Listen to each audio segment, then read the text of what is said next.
Yo, what is going on, y'all? V-Rob here. Today what we got going on, as you guys can see by the title of this video and the calendar on your phone or your computer or your planner or whatever people use, we are 1 week away to the NBA season. Raindrop, drop top, smoking, no cooking, the hot pot. Fucking on your bitch, yeah, that. Cooking up dope in the crock pot. You came from nothing to something, nigga. I don't try nobody, get the trigger. Call up the gang and they come and get gang. Call me a river, get you with the shots. Bad and bullshit, bad. Cooking up dope with a Uzi. My niggas are savage, ruthless. We got 30s and 100 rounds too. My bitch is bad and bullshit, bad. Cooking up dope with a Uzi. My niggas are savage, ruthless. We got 30s and 100 rounds too. All set. Yes, it has been almost 3 months. It has been almost 4 months since we have seen an NBA game, yo. Obviously, the preseason has been going on. We have had the Summer League, but it's not been the same. This offseason has gone so long. For me personally, there's been so much stuff going on in my personal life. Quick overview, I got to work with Disney this summer on a project that will be airing in my opinion, in a few weeks. I've been working more with SeatGeek. I actually became a 1 in 5 ambassador. 1 in 5 is this organization in Cincinnati, Ohio that does research and programs for mental health. Just a lot of great opportunities, man. I've been on the news 2 times. I've been talking to Chance the Rapper. I'm now in a group chat with Chance the Rapper, and I'm working with him on a social media page for his fans. It's just been a summer of blessings, and I cannot thank you guys enough. And I just want to tell you guys, man, I worked my ass off for this shit, y'all. You know what I mean? I'm talking about from January up until the end of the school year, which was May 31st, so basically 6 months, just about. I was waking up every single day at 5 a.m. to record. Every single day to take notes. 5 a.m. every single day. My school doesn't start till 8 o'clock, ladies and gentlemen. I was up 2.5 hours before everyone else. So hard work pays off, yo. I could be all humble about it, but man, I deserve this. You know what I mean? And this is only the beginning. This is only the beginning. People always ask me, Vaughn, what's your best tips? You know, how can I do this? How can I do that? Fam, just be yourself. Don't try and be V-Rob. There's only one V-Rob, and he cannot be a better V-Rob than Vaughn Robinson. Just be yourself. But without further ado, guys, we're going to hop into this video. As you guys can see right here, we have many things to talk about. We're going to start off with number 1, talking about Anthony Davis and his recovery from his thumb injury. So obviously Anthony Davis, the LA Lakers and the Brooklyn Nets have been out in China over the past week. Have been playing 2 games over there throughout all the stuff going on with Daryl Morey and Adam Silver and LeBron James and Nike and the China government. They played both their games, and in the second game, Anthony Davis did injure his right thumb. I'll show you guys a video of it right here. He was trying to do a block.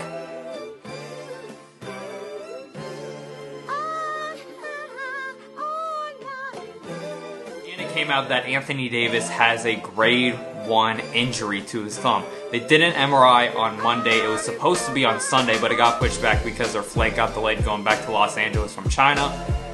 No injured ligaments or whatnot, no breakage or anything, so it was a clean MRI, which is very good. And it just sucks for Anthony Davis, man, because we obviously know what he brings to the table. A big knock towards his career.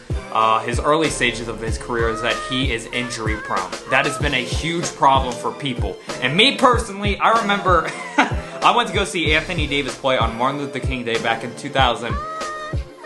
It was either 16 or 17. It was in Indiana. It was the Pacers and the Pelicans. I think it was 2017. And I'm there with my family, and my mom's like, "Who's the dude with the unibrow?" I'm like, "Mom, you should know who that is. That's Anthony Davis." And she's like, "Oh, who's that?" I'm like, "He went to Kentucky. He is one of the best big men in the game. He's one of the best up-and-coming players in the league." She's like, "Still doesn't ring a bell." I'm like, "He does get hurt a lot." And she's like, "Oh, now I know who you're talking about." I'm like, okay. So my point is, there has been huge knocks towards his career because of his past injury-prone career, to say the least. And it just sucks after just 3 preseason games. He's already getting a tweak injury. I don't think it's that big of a deal. I expect him to play on Tuesday against the Clippers for opening night. But if I had the Lakers, I'd sit out LeBron. I'd sit out Anthony Davis for the rest of the preseason. Kyle Kuzma still is not back, and he's still recovering from his knee injury from Team USA. So I think, in my opinion, Anthony Davis will be ready to go, and I'm just expecting a big season from him, y'all. I'm talking about 29, 28 points per game, a double-double with like 13 rebounds. He's going for Defensive Player of the Year, which I think he has a great ability to. So I just think, from AD's perspective, he has to go all in this year, but he has to make sure his body's right, man, because there's been just so many memes lately about his body. Number 2, we're going to stay in the LA/injury topic. We're going to talk about the Clippers and with Paul George. Obviously, the opening night game with the Lakers and the Clippers is set to start at 10:30 Eastern next Tuesday on October 22nd. Paul George will not be playing in this game, y'all. As anticipated as this matchup will be, this will not be teams at their best strength. Kyle Kuzma might not even play. Anthony Davis might not even play. But we know Paul George for a fact will not be playing. Paul George is still recovering from his shoulder injury/surgery that he had after the playoffs last year. And we got to realize is that when Paul George suffered his shoulder injury back in February, when he came back, he was just not the same player. There was a point in January through February where Paul George, in my opinion, was the best player in basketball. He comes back, his shooting percentage goes down, his points per game goes down, his efficiency levels goes down a lot, and we just saw in the playoffs him collapse, whether it was mentally, physically. He just did not look the same Paul George that we saw pre-injury in February. So, his time recovery is looking good, his timetable is looking good. In my opinion, he should be back by mid-November, so about the 15-16 game mark, so he's not going to miss that much time. But I mean, if y'all are calling Kawhi Leonard the best player in the league and calling him better than LeBron, he should have no problem playing with this Clippers team for the first 6 of the season. You know what I mean? I mean, if you guys are calling him the best player in the league and the best player in the West and the best player in Los Angeles, he should have no problems. Because y'all were talking about how good this Clippers team is, even without those two. Don't be playing double standards, y'all. Number 3, man, we have to talk about Zion freaking Williamson. Zion Williamson, ladies and gentlemen, has played 4 games in this preseason. He has averaged 27 minutes per game in those 4 games. His statistics, he is averaging 23 points per game along with 71% shooting. 23 points per game. This man is the same age as me, 18 years old. He may be 19 right now. But my point is, the dude is averaging 23 a game in the preseason. Now, granted, I know all the haters are going to be like, they're not playing defense, they're not trying, all the great players aren't playing that much right now. Fam, 23 points per game in his first 4 preseason games.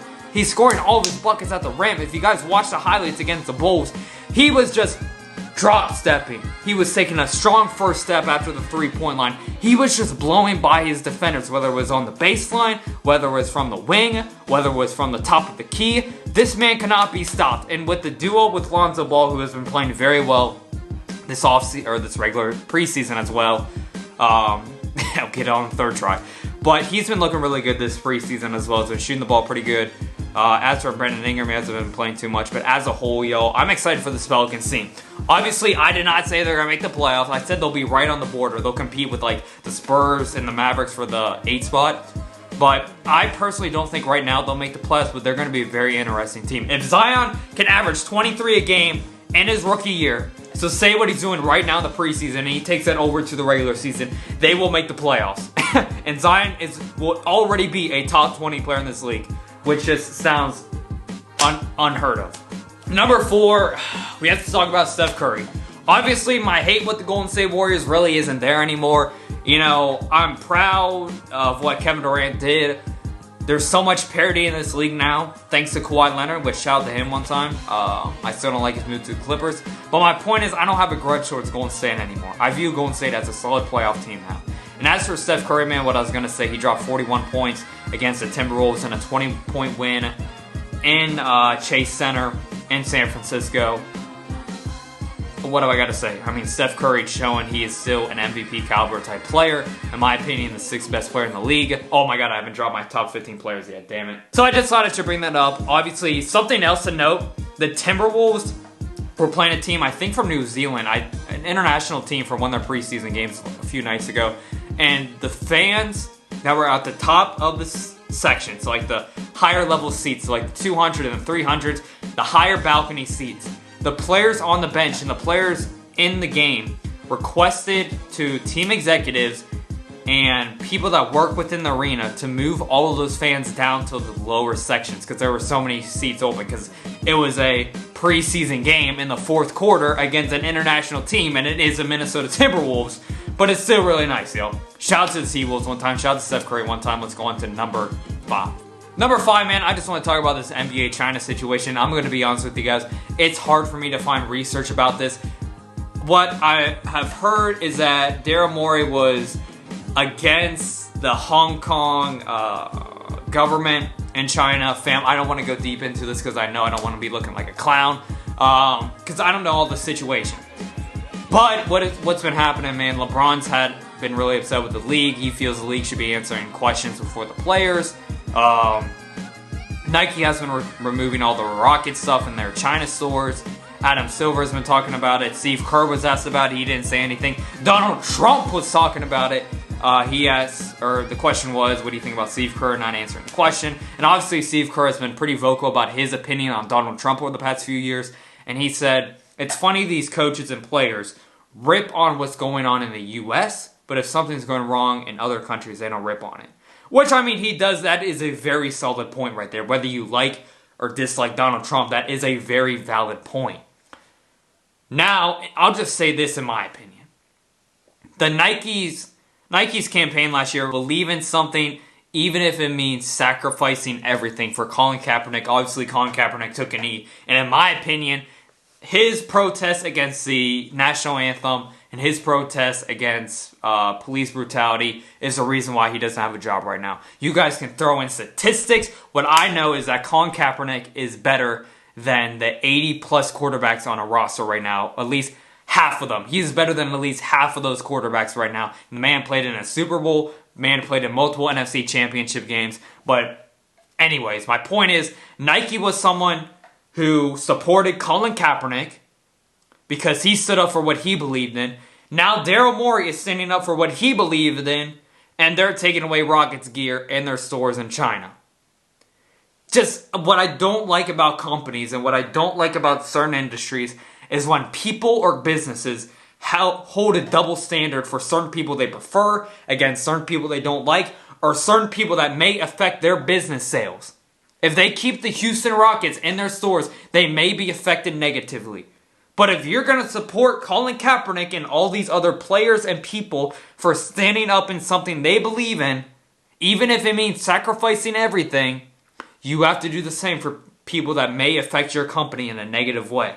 One thing that I learned being in Disney, talking to so many people, is that when you are going against a company and they are saying no to your idea, make sure to hit them with everything, every model they've said, and if it goes against their criteria or anything they put out, hit them with those facts. If they said we're one with the people but deny your idea to help people, make sure to bring up their campaign that they showed 2 years ago all around TV or on a Super Bowl commercial.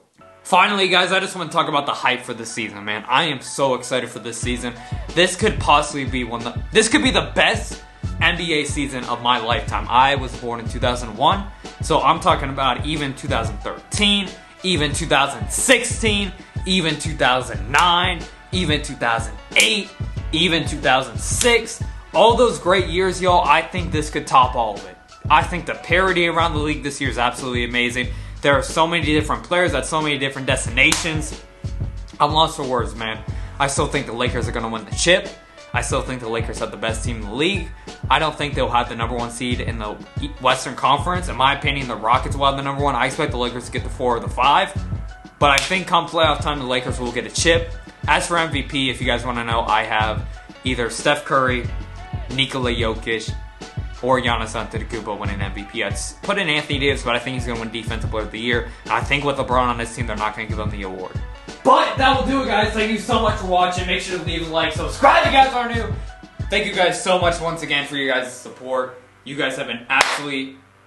That will do it, guys. Thank you so much for the support. Cannot thank you all enough. Stay blessed. All love to 2019. Make sure to leave a like, subscribe if you guys are new, and comment down anything that you are excited for this upcoming NBA season. Like I said, there is so much going on, so many different players, so many different teams. Who do you guys think is going home with the Larry O'Brien Trophy in June of 2020? Which player are you most excited for this season, which starts in 7 days? Let's get it, let's go. Enjoy Taco Tuesday. Stay blessed. All love 2019. Vera was out to sing, y'all. Peace!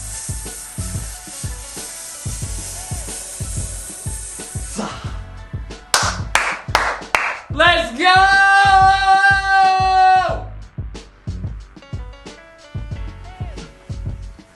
Dramatic ending.